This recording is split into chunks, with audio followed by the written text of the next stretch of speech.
तो जैसा कि आप सबको पता है, डिप्लोमा का जो 4 सेम का एग्ज़ाम है JUT के अंदर, वो अब होने वाला है। करीबन 1 महीना के अंदर वो एग्ज़ाम आपका हो जाएगा, जो आपका डिप्लोमा 4 सेम का एग्ज़ाम है। ठीक है, तो आज के वीडियो लेक्चर में जो हम देखेंगे EEE और EE, कौन कौन सा EEE और EE के लिए, EE और EEE ब्रांच के लिए नेटवर्क थ्योरी का पहला यूनिट, नेटवर्क थ्योरी का पहला यूनिट। क्योंकि आपको पता होना चाहिए कि नेटवर्क थ्योरी में ही मैक्सिमम बच्चा का बैक लगता है, समझे। तो इसको आपको अच्छा से करना पड़ेगा, क्योंकि ये आपका थ्योरिकल पेपर नहीं है जिसको आप थ्योरी में लिख के पास कर जाएंगे। बहुत रियल केस में थ्योरी पास होगा, ज़्यादा लिखने पड़ेगा उसके लिए।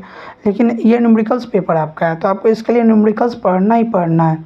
ठीक है, तो ये नेटवर्क थ्योरी में आपका टोटल 6 यूनिट है, टोटल 6 यूनिट है। इसमें से आपका इम्पॉर्टेंट जो यूनिट है, सबसे ज़्यादा इम्पॉर्टेंट, वो सेकेंड यूनिट है। उससे आप समझ लीजिए सेकेंड यूनिट से आपका मिनिमम 2 क्वेश्चन रहेगा, मिनिमम 2 क्वेश्चन रहेगा। हम इसका श्योरिटी नहीं देख सकते, लेकिन हम प्रीवियस ईयर क्वेश्चन, और मैं खुद आपका सीनियर हूँ, मुझे भी पता है, प्रीवियस ईयर क्वेश्चन के अनुसार हमको बोल रहा है कि 2 क्वेश्चन सेकेंड यूनिट से रहेगा। ठीक है, तो सेकेंड यूनिट भी देखेंगे, और फर्स्ट चैप्टर से 1 क्वेश्चन रहने का चांस है।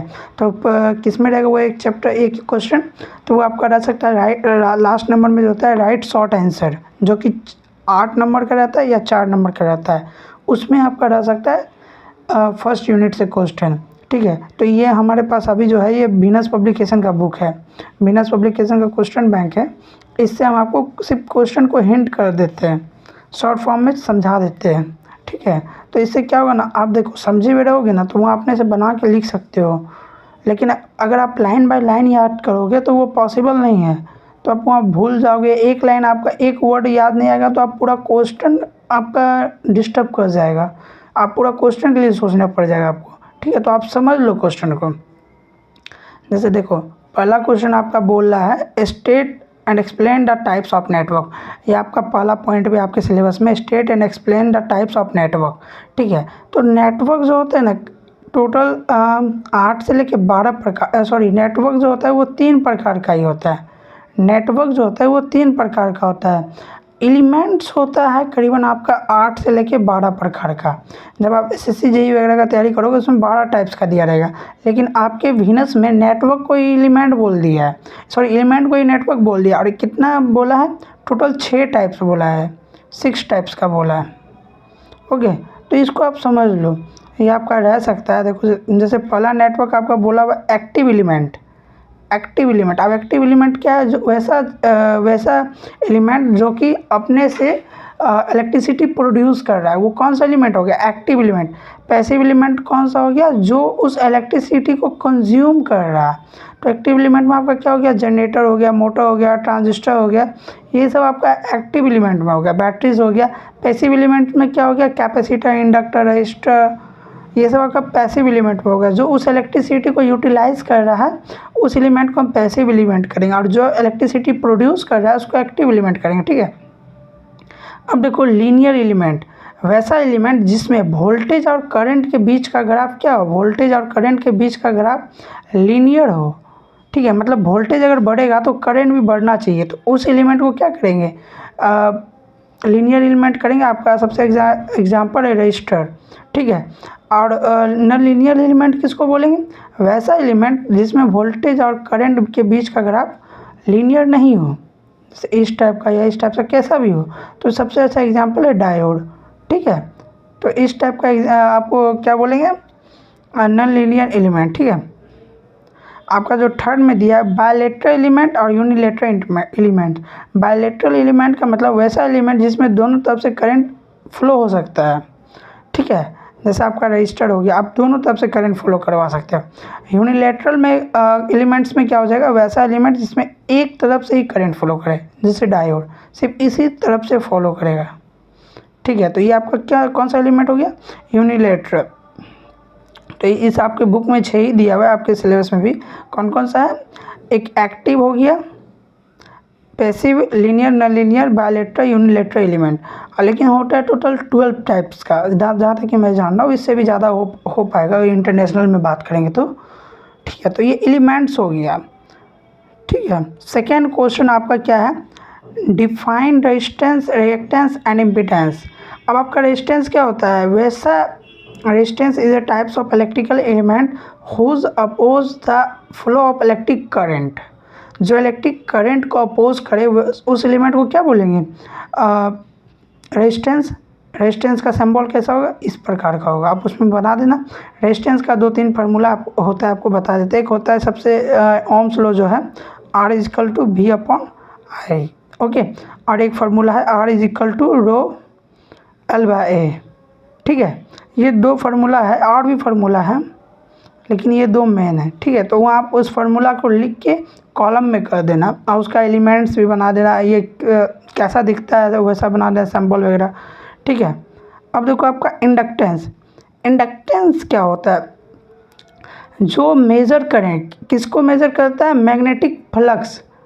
इलेक्ट्रिक करंट, अगर ये सपोज आपका एक कॉइल है, ठीक है, इसमें अगर इलेक्ट्रिक मैग्नेटिक फ्लक्स प्रोड्यूस कर रहा है, जो इसको मेजर करेगा ना, वही आपका इंडक्टेंस हो गया, ठीक है। इंडक्टेंस का भी 2-3 फार्मूला, जो इसका important formula L is equal to magnetic flux upon current, okay. एक और फार्मूला होता है, वो डेरिवेशन में फिर चला जाएगा। थर्ड है कैपेसिटेंस। कैपेसिटेंस किसको बोलेंगे? कैपेसिटेंस भी मेजर करता है, किसको मेजर करता है? इलेक्ट्रिक चार्ज को। एक पोटेंशियल में इलेक्ट्रिक चार्ज कितना जनरेट हो रहा है, ठीक है। It measure of the amount of electric charge. ये क्या करता है? मेजर करता है अमाउंट ऑफ इलेक्ट्रिक चार्ज को for a given electric potential. एक पोटेंशियल में कितना इलेक्ट्रिक चार्ज जनरेट हुआ उसको मेजर करता है। जो इसका फॉर्मूला क्या होता है? C is equal to Q upon V, okay. C यहाँ क्या है? Capacitance, okay. अब आपका जो थर्ड क्वेश्चन है, state and explain ideal and practical current and voltage source. Ideal voltage source का मतलब वैसा होता है जिसमें आपका लॉसेस नहीं हो, जिसमें आपका लॉस नहीं हो, मतलब वो 100% एक्यूरेट। आइडियल का मतलब होता है 100% एक्यूरेट। मतलब अगर हम यहाँ सपोज 220 वोल्ट दे रहे हैं, यहाँ से जनरेट हो रहा है, तो जो कंज्यूमर के पास है वहाँ पर भी 220 पहुँचता है, लेकिन एक्यूरेट इतना नहीं पहुँचता है। प्लस माइनस 5% रहता है, प्लस माइनस 5% रहता है। तो आइडियल वोल्टेज सोर्स में क्या लिखा है? Voltage source whose terminals voltage always constant for the value of output, वही बात लिखा हुआ है। A voltage source whose terminal voltage remain always constant for all values of output current। हर एक वैल्यू आउटपुट करंट के लिए वोल्टेज क्या हो? सेम हो, तो उसको क्या करेंगे? Ideal voltage source, okay. Ideal voltage source जो है आपको वो पैरेलल में मिलेगा, ये भी बात याद रखना, ठीक है। प्रैक्टिकल वोल्टेज सोर्स क्या होता है? जो आपका कंज्यूम हो रहा है। सपोज यहाँ हम 220 वोल्ट जनरेटिंग स्टेशन में जनरेट किए, कंज्यूमर के पास पहुँचा 235 वोल्ट। तो ये जो वोल्टेज है ये क्या है? प्रैक्टिकल वोल्टेज, जो मेरा रियल में यूज़ हो रहा है। और आपका याद रखना, दुनिया में कोई भी चीज़ आइडियल नहीं है, नथिंग इज़ आइडियल, ओके। तो यहाँ देखो प्रैक्टिकल वोल्टेज सोर्स में क्या लिखा हुआ है? In almost all practical voltage source, terminal voltage falls with the increase in the output current due to the voltage drop caused by the internal resistance। internal resistance के कारण क्या होता है?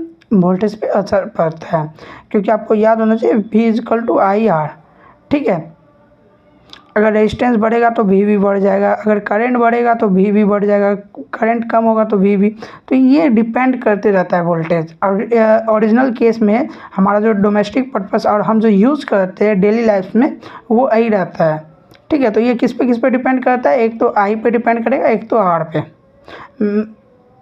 I फिर भी कांस्टेंट रह जाता है, लेकिन R जो है ना वो आपका चेंज होते रहता है according to the atmospheric condition and other तार की एरिया ऑफ वायर, ये सब पे वो डिपेंड करता है,